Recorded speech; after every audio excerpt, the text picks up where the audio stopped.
दिया है। सीरिया में इजरायल ने 2 मिसाइल बेस पर बम बरसाए हैं। यमन में सना एयरपोर्ट पर इजरायल ने मिसाइलों के धमाके किए हैं। उधर लेबनान में हिजबुल्लाह के टॉप कमांडर मोहम्मद अली जमूल को इजरायल ने मार गिराया है। अमेरिका ईरान की एटमी डील फाइनल हो उससे पहले इजरायल के हमले तेज होने से ट्रंप की टेंशन बढ़ गई है। वहीं ईरान ने इजरायल से सीधे भिड़ने की तैयारियां शुरू कर दी हैं। तो क्या खाड़ी में ट्रंप डबल युद्ध शुरू करने जा रहे हैं? ये रिपोर्ट देखिए।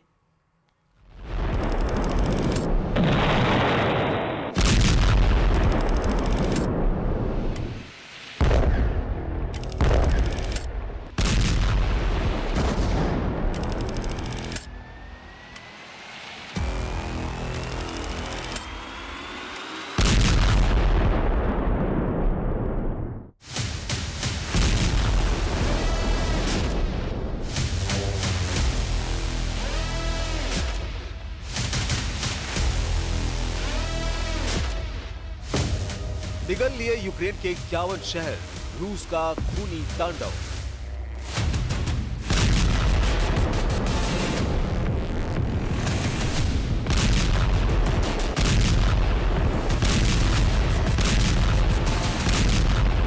लगभग 1200 से ज्यादा दिन की जंग में रूस ने यूक्रेन के लगभग 21% से ज्यादा इलाके पर कब्जा कर लिया है। लेकिन उसके बाद भी पुतिन की रूसी सेना रुकने का नाम नहीं ले रही है।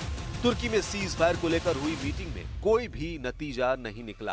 राष्ट्रपति ट्रंप ने पूरा जोर लगाया कि किसी तरह से रूस और यूक्रेन के बीच सीज फायर हो जाए, लेकिन हुआ उल्टा।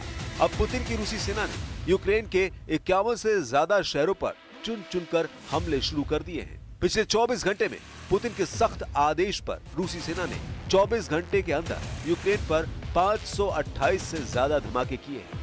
दावा किया जा रहा है कि रूस ने बैलिस्टिक मिसाइलों, शाही ड्रोन और क्रूज मिसाइलों से यूक्रेनी शहरों पर कयामती हमले किए हैं।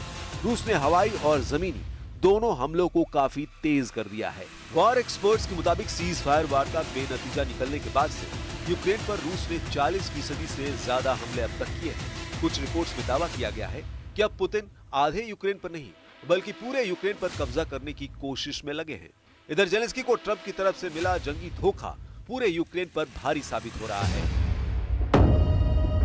नहीं रुकेगी जंग, यूक्रेन के 5 प्रांतों पर कब्जा। रूस यूक्रेन युद्ध को 3.5 साल होने जा रहे हैं। अमेरिका के राष्ट्रपति डोनाल्ड ट्रंप भले ही कहते रहे हों कि वो युद्ध रुकवा देंगे, लेकिन पुतिन ने कभी भी ट्रंप को सीरियसली नहीं लिया। पुतिन का मिशन पूरी तरह से यूक्रेन पर फोकस है। यही वजह है कि रूस 1200 दिन से ज्यादा की जंग में यूक्रेन को धुआं कर चुका है। पिछले 24 घंटे में जिस तरह से खौफनाक और खूनी हमले रूस ने यूक्रेन पर किए हैं, उसने जेलेंस्की की बोलती बंद कर दी है। यूक्रेन के 51 से ज्यादा शहरों और गांवों पर भीषण हमला किया है। इस हमले में 20 से ज्यादा लोगों की जान चली गई और कई घायल हो गए। यूक्रेनी राष्ट्रपति व्लादिमीर जेलेंस्की ने इस हमले की निंदा करते हुए एक तीखा बयान जारी किया और अंतर्राष्ट्रीय समुदाय से तत्काल कार्रवाई की मांग की। जेलेंस्की ने ट्वीट कर कहा, हमारी आपातकालीन टीमें लगातार जमीन पर काम कर रही है। जहां जरूरत है वहां लोगों को राहत दी जा रही है। जेलेंस्की ने लिखा, रूसी हमले की भयावह।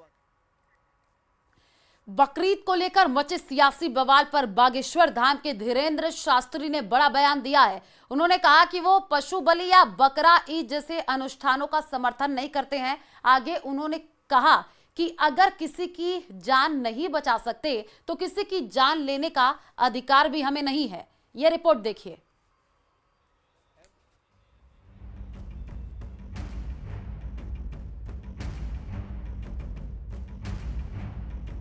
बकरीद से पहले देश भर में कुर्बानी को लेकर फिर विवाद खड़ा हो गया है। मध्य प्रदेश के छतरपुर में बागेश्वर धाम के धीरेन्द्र कृष्ण शास्त्री ने कुर्बानी पर सवाल उठा दिया है और किसी भी जानवर की बलि को हिंसा बताते हुए इसका विरोध किया है। जीव हिंसा किसी भी संप्रदाय में, किसी भी कल्चर में, किसी भी संस्कृति में, किसी भी मजहब में है, निश्चित रूप से वो निंदनीय है। वो किसी भी प्रकार से हो, हम बलि प्रथा के पक्ष में नहीं हैं।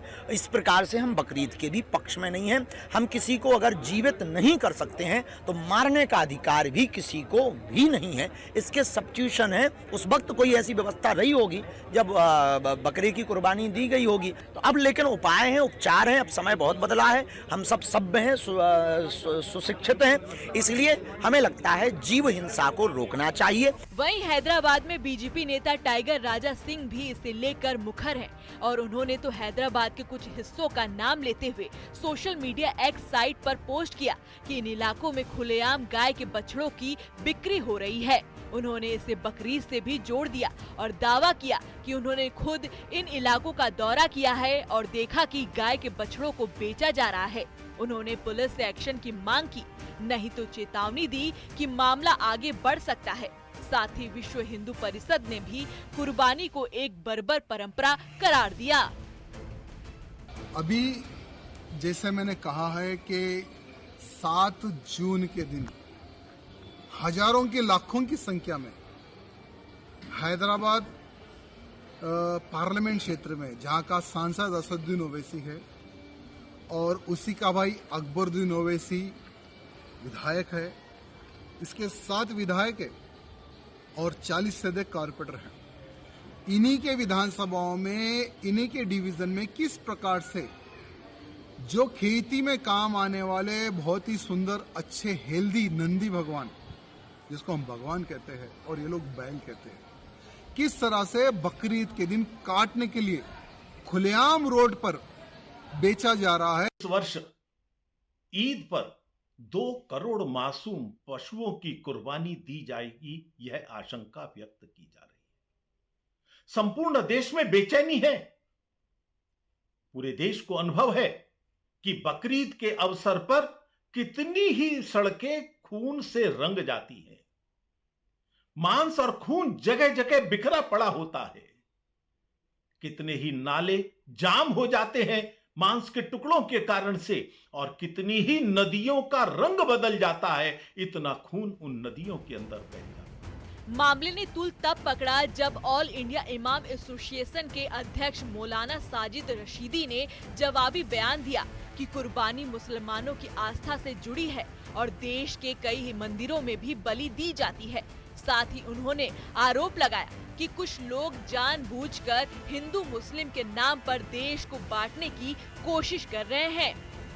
विश्व हिंदू परिषद की तरफ से एक प्रेस रिलीज देखी जिसमें उन्होंने हमारी कुर्बानी को क्रूरता और हिंसा जैसे शब्दों से व्याख्यात किया है।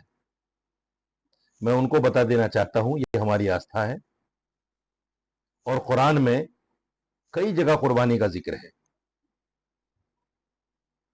और आप अगर सही से वेद पढ़ लेते तो आपको अंदाजा होता कि बलि आपकी यहां भी महत्व रखती है। ये राजनीति इसी तरह से जानबूझकर की जाती है ताकि विकास से संबंधित सवाल नहीं पूछे जाएं। मेरी सड़क क्यों नहीं बनी ये पूछने की टाइम ही नहीं हो, वो नैरेटिव में आए ही नहीं। नौकरी क्यों नहीं लगी ये बात ही ना हो। ये इस तरह के मुद्दे जानबूझकर उठाए जाते हैं। कोई भी वो उठाए, वो जानबूझकर उठाता है ताकि असली मुद्दों से इस देश का और पश्चिम बंगाल का ध्यान हटाकर इसी तरह की नफरत की राजनीति में लगाया जाए। कुर्बानी एक ऐसा मामला है जो मुसलमानों के लिए परंपरा और आस्था से जुड़ा है, तो पर्यावरण प्रेमियों के लिए बेजुबान की आस्था के नाम पर हत्या करने से जुड़ा है, जबकि सियासत के लिए मजहबी टकराव का मुद्दा है। Bureau report, news 18।